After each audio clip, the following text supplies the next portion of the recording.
Hello दोस्तों, नमस्कार। आप सभी लोगों का द प्रॉफिट रूट चैनल पे हार्दिक स्वागत है। आज का हमारा टॉपिक है आर्कोन इंटरनेशनल लिमिटेड। इस स्टॉक में आप देख सकते हो कि आज के दिन आपको 3.5% की गिरावट देखने को मिली है।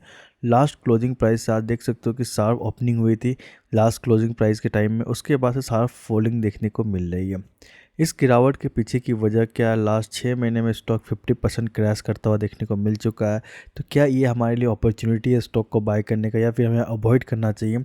सारे पॉइंट मैं आपको डिटेल में बताने वाला हूँ। स्टॉक का लॉन्ग टर्म विजन क्या है, शॉर्ट टर्म विजन क्या है, ए टू जेड बातें मैं आपको डिटेल में बताने वाला हूँ। उससे पहले मैं आपको बता दूँ, अगर आप हमारे चैनल पर पहली बार विजिट किए हो तो आप इन सारे वीडियो को विजिट करें जिनसे आपको काफ़ी नॉलेज प्रोवाइड हो। आज के दिन L&T फाइनेंस स्टॉक में 5% की तेज़ी देखने को मिली है। तेज़ी के पीछे की वजह क्या, सारे पॉइंट डिटेल में कवर किए हैं। डिस्क्रिप्शन में लिंक है जिनसे आप इस वीडियो को भी कवर कर सकते हैं। आइए अपने टॉपिक पे आते हैं। सिंपली आप देख सकते हो कि लास्ट 6 महीने में स्टॉक 43% की गिरावट फॉल में देखने को मिल चुका है। जहां स्टॉक का ऑल टाइम हाई आपको देखने को मिल रहा है 350 का, वहीं स्टॉक आपको 148 के पास ट्रेड करता हुआ देखने को मिल रहा है। तो क्या हमें स्टॉक को बाय करना चाहिए या फिर अवॉइड करना चाहिए? सारे पॉइंट मैं आपको डिटेल में डिस्कस करने वाला हूँ। लास्ट 1 साल की रिटर्न देख सकते हो, स्टॉक में 36% की गिरावट है। वहीं आप 5 साल की बात कर लें, स्टॉक अभी भी आपको 194% के रिटर्न में ही देखने को मिल रहा है। तो क्या क्या पॉइंट हो सकते हैं स्टॉक को बाय करने से पीछे, ए टू जेड डिटेल में बातें डिस्कस करने वाले हैं। सबसे इंपॉर्टेंट बात हम लोग डिस्कस करेंगे, कंपनी करती क्या है, जिससे आपको काफ़ी चीज़ें क्लेरिफाई हो जाएगी। किसी भी स्टॉक में अगर आप इन्वेस्टमेंट करते हो तो आपको सबसे पहला पॉइंट ये पता होना चाहिए स्टॉक क्या काम करती है, जिससे आपको उसके लॉन्ग टर्म विजन में इन्वेस्टमेंट करने में बहुत हेल्पफुल देखने को मिल सकती है। तो आप सिंपली देख सकते हो आर्कोन इंटरनेशनल एक इंडियन रेलवे कंस्ट्रक्शन कंपनी है, जहाँ पे आप किन किन चीज़ों को कंस्ट्रक्शन किया जाता है, इंडियन इंजीनियरिंग प्लस कंस्ट्रक्शन और कॉरपोरेशन स्पेशलाइज ट्रांसपोर्ट चीज़ों जैसी चीज़ों को यहाँ पे मैन्युफैक्चरिंग या कंस्ट्रक्शन की जाती है। ठीक है, इंफ्रा पे फोकस किया जाता है रेलवे के डिपार्टमेंट में। तो सबसे इंपॉर्टेंट बात, स्टॉक के मार्केट कैप देख सकते हो कितने हज़ार करोड़ की कंपनी, सिर्फ 14,000 करोड़ की कंपनी, मतलब एक मिड कैप स्टॉक है। आप किसी भी स्टॉक में इन्वेस्टमेंट करते हो तो आपको कुछ चीज़ें जानना बहुत ज़रूरी है। स्टॉक लार्ज कैप है, मिड कैप है या स्मॉल कैप है। इससे आपको क्या चीज़ें क्लेरिफाई हो जाएगा। अगर स्टॉक माइक्रो कैप स्टॉक में मिड कैप स्टॉक है, तो मिड कैप स्टॉक में तेज़ी बहुत तेज़ी अच्छी देखने को मिलती है, बट जब गिरावट भी आती है तो स्टॉक इसलिए बहुत ही कम टाइम में 50 to 60% की गिरावट भी आपको देखने को मिल सकती है। जैसा कि आप देख सकते हो कि स्टॉक एक टाइम में 350 के पास ट्रेड कर रहा था, बट वहाँ से आप देख सकते हो टॉप से स्टॉक ऑलमोस्ट 56% की गिरावट में देखने को मिल रहा है। क्योंकि इस स्टॉक का नेचर ही ऐसा है कि इस स्टॉक में जब भी आप इन्वेस्टमेंट करते हो तो जब भी स्टॉक गिरावट में आपको देखने को मिले तो आपको स्टॉक को बाय करना चाहिए।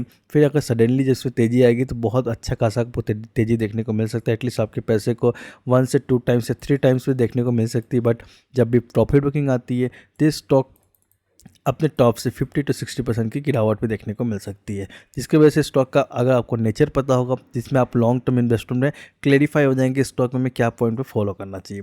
बट अभी हमें स्टेज को क्या स्ट्रेटजी के साथ स्टॉक को बाय करना चाहिए या फिर अवॉइड करना चाहिए, इस बात को थोड़ा डिटेल में समझेंगे। सबसे पहले बात, आप देख सकते हो 350 का शेयर आपको 148 के पास देखने को मिल रहा है। तो क्या स्ट्रेटजी होने चाहिए? अगर स्टॉक में अगर आप प्लान करते हो बाय करने का या फिर अपने टॉप पे बाय करना कर लिए हो, तो क्या किस स्ट्रेटजी से स्टॉक को होल्ड करना चाहिए, इस पॉइंट पे हम लोग थोड़ा डिटेल में डिस्कस करेंगे। सबसे पहले चार्ट पे आते हैं, जिस पर आपको काफ़ी चीज़ें क्लेरिफाई हो जाएगी। शॉर्ट टर्म में स्टॉक में क्या करना चाहिए और लॉन्ग टर्म में क्या प्लान करना चाहिए। सिंपली स्टॉक में गिरावट के पीछे की वजह मैंने बता दी है कि स्टॉक का मार्केट कैप ही ऐसा है कि जो स्टॉक जितना तेज आपको ऊपर जाता है देखने को मिलेगा, उतनी तेज़ी प्रॉफिट बुकिंग आपको देखने को मिल सकती है। सारे स्टॉक मार्केट में सारे स्टॉक्स में गिरावट देखने को मिल रही है।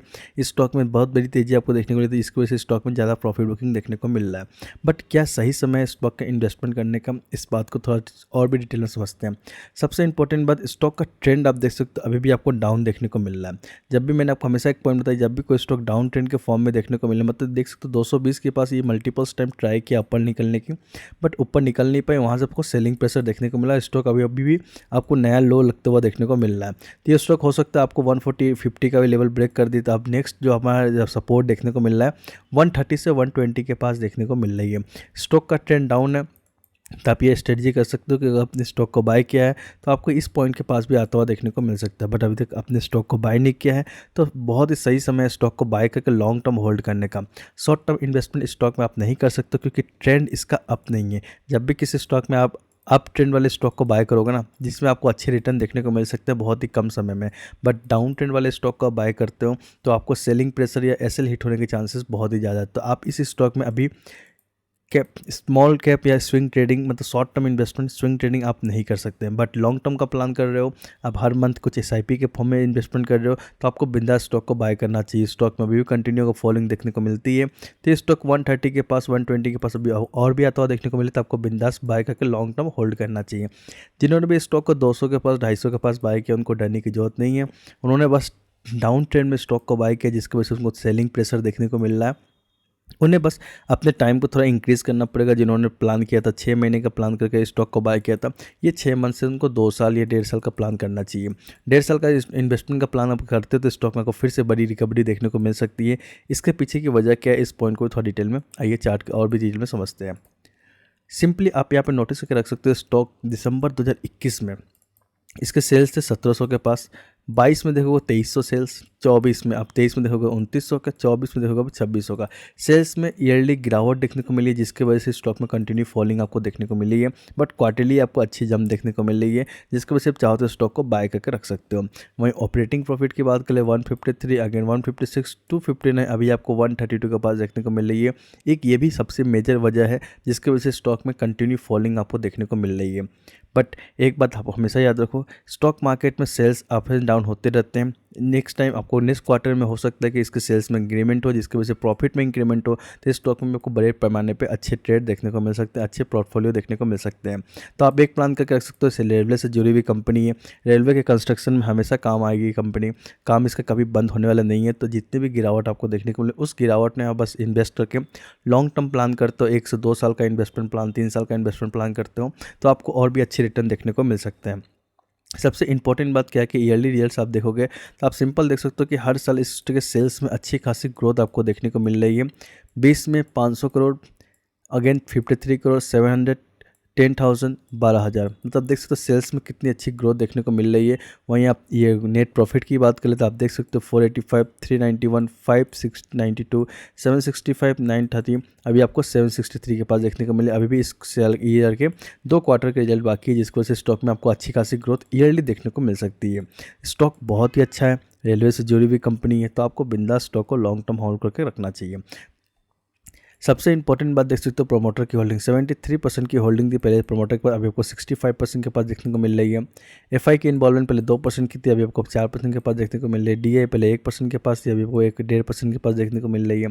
पब्लिक पहले 23% के पास से, अभी 29% के पास होल्ड करना चाहिए। सबसे इंपॉर्टेंट बात क्या है, पब्लिक इस स्टॉक को बाय करके रखी है, बट अब ये देखना है कि वो कितने टाइम तक होल्ड करती है, क्योंकि जिस एफआईडीआई का इन्वॉल्वमेंट देख सकते हो 10 डबल आपको देखने को मिल चुका है। तो आपको बिंदास स्टॉक को बाय किया तो लंबा होल्ड करना चाहिए। बहुत ही अच्छी कंपनी है, मोनोपोली बिजनेस है, तो आपको बिंदास स्टॉक को लंबा लॉन्ग टर्म होल्ड करना चाहिए। जितना लंबा टाइम स्पेंड करोगे उतना अच्छा आपको रिटर्न देखने को मिल सकता है। आप अभी भी लॉस में, अगर स्टॉक को बाय करने के बाद भी लॉस में हो, उसके पीछे की वजह सिंपल ये है कि आपने डाउन ट्रेंड में बाय किया है। अगर आपने अप ट्रेंड के टाइम में बाय किया होता ना, तो आपको इस स्टॉक में बहुत अच्छा रिटर्न देखने को मिल सकता था। बट स्टॉक बहुत तेज़ी के बाद से जब भी आप बाय करोगे तो वहाँ पे सेलिंग प्रेशर देखने को मिलता है। इस सेलिंग प्रेशर में आपने बाय किया, जिसकी वजह से स्टॉक को अभी आपको लॉस देखने को मिल रहा है। बट अगर आप स्टॉक को थोड़ा सा टाइम देते हो, थोड़ा सा 1-2 साल का टाइम देते हो, तो स्टॉक फिर से आपको रिकवरी करके इस रेंज के 148 से पास से स्टॉक आपको 600-700 के पास भी जाता हुआ देखने को मिल सकता है।